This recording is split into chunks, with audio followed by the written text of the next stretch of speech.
കേരളക്കരയെ ഒന്നടങ്കം കണ്ണീരിലാഴ്ത്തിയ രേണുസുധിയുടെ ജീവിതത്തിൽ ഇപ്പോൾ എന്താണ് സംഭവിക്കുന്നത്?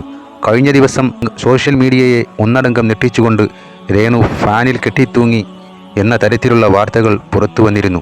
രേണുവിൻ്റെ ഏറ്റവും അടുത്ത സുഹൃത്ത് അർഷാദ് തന്നെയാണ് ഈ വിവരങ്ങൾ പങ്കുവച്ചത്. എന്നാൽ ഇപ്പോൾ ഇതാ കഥയാകെ മാറിയിരിക്കുന്നു. താൻ അങ്ങനെയൊന്നും ചെയ്തിട്ടില്ലെന്നും തന്നെക്കുറിച്ച് വ്യാജ വാർത്തകൾ ഉണ്ടാക്കുകയാണെന്നും പറഞ്ഞ് രേണു തന്നെ രംഗത്തെത്തിയിരിക്കുകയാണ്. ആരാണ് ഇവിടെ കള്ളം പറയുന്നത്? റീച്ചിന് വേണ്ടി സ്വന്തം കൂട്ടുകാരിയെ പോലും വിറ്റ് തിന്നുന്നതാണോ സോഷ്യൽ മീഡിയയിലെ ചിലർ?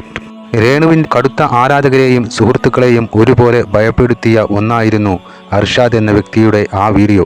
രേണു മറ്റാരുടെയോ വീഡിയോ കണ്ട് മനം നൊന്ത് ആത്മഹത്യക്ക് ശ്രമിച്ചു എന്നായിരുന്നു അവൻ പറഞ്ഞു പരത്തിയത്. എന്നാൽ ഇത് വെറും കള്ളമാണെന്നും സ്വന്തം വീഡിയോക്ക് റീച്ച് കൂട്ടാൻ അവൻ ഒപ്പിച്ച വേലത്തരമാണെന്നും രേണു തന്നെ ഇൻസ്റ്റാഗ്രാമിൽ പറയുന്നു. അവിടെയും തീർന്നില്ല.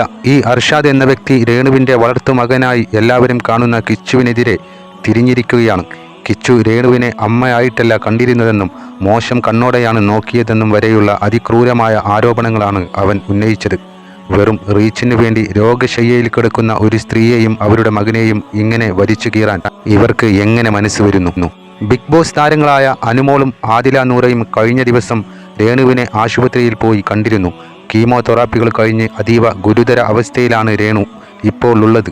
ഭക്ഷണം പോലും കഴിക്കാൻ പറ്റാതെ വെറും 34 കിലോ മാത്രമാണ് രേണുവിൻ്റെ ഇപ്പോഴത്തെ ശരീരഭാരമെന്നും ഡോക്ടർമാർ ഫോൺ ഉപയോഗിക്കരുതെന്ന് കർശനമായി പറഞ്ഞിട്ടും രേണു ഇപ്പോഴും സോഷ്യൽ മീഡിയയിലെ കമൻറ്റുകൾ നോക്കി വിഷമിക്കുകയാണെന്നുമാണ് അവർ പറഞ്ഞത്.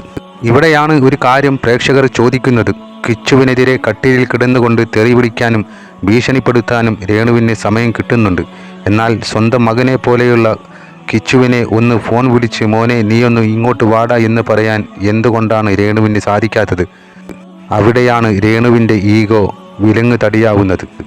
ഒരു വശത്ത് താൻ ദൈവവേലയ്ക്ക് പോകുന്നു, സുവിശേഷം പ്രസംഗിക്കുന്നു എന്ന് പറയുന്ന രേണു മറുഭാഗത്ത് കിച്ചുവിനെയും തന്നെ വിമർശിക്കുന്നവരെയും ശപിച്ചുകൊണ്ട് വീഡിയോകളിരുന്നു. ദൈവ വഴിക്ക് പോകുന്ന ഒരാളുടെ നാവിൽ നിന്നാണോ ഇത്തരം ശാപവാക്കുകൾ വരേണ്ടത്? തന്നെ സഹായിക്കാൻ മന്ത്രിമാരും സായിയെപ്പോലെയുള്ള നന്മ മരങ്ങളും ലക്ഷക്കണക്കിന് രൂപ നൽകുന്നുണ്ട്. സാമ്പത്തിക ബുദ്ധിമുട്ടുകൾ ഒന്നുമില്ലെങ്കിൽ പിന്നെ എന്തിനാണ് ഈ രോഗ അവസ്ഥയിലും കിച്ചുവിനെതിരെ ചാറ്റുകളുടെ സ്ക്രീൻഷോട്ടുകളും പണം അയച്ചതിൻ്റെ വിവരങ്ങളും ഇവർ പങ്കുവെക്കുന്നത്? എന്തൊക്കെയായാലും രേണു ഒടുവിൽ പങ്കുവെച്ച പോസ്റ്റ് ഇങ്ങനെയാണ്: എൻ്റെ വീഴ്ചയിൽ കൂടെയുള്ളവരാണ് ഞാൻ എഴുന്നേൽക്കുമ്പോഴും കൂടെ ഉണ്ടാവുക. രേണു തീർന്നു എന്ന് ആരും വിചാരിക്കേണ്ട. പഴയതിനേക്കാൾ ശക്തമായി ഞാൻ തിരിച്ചു വരും.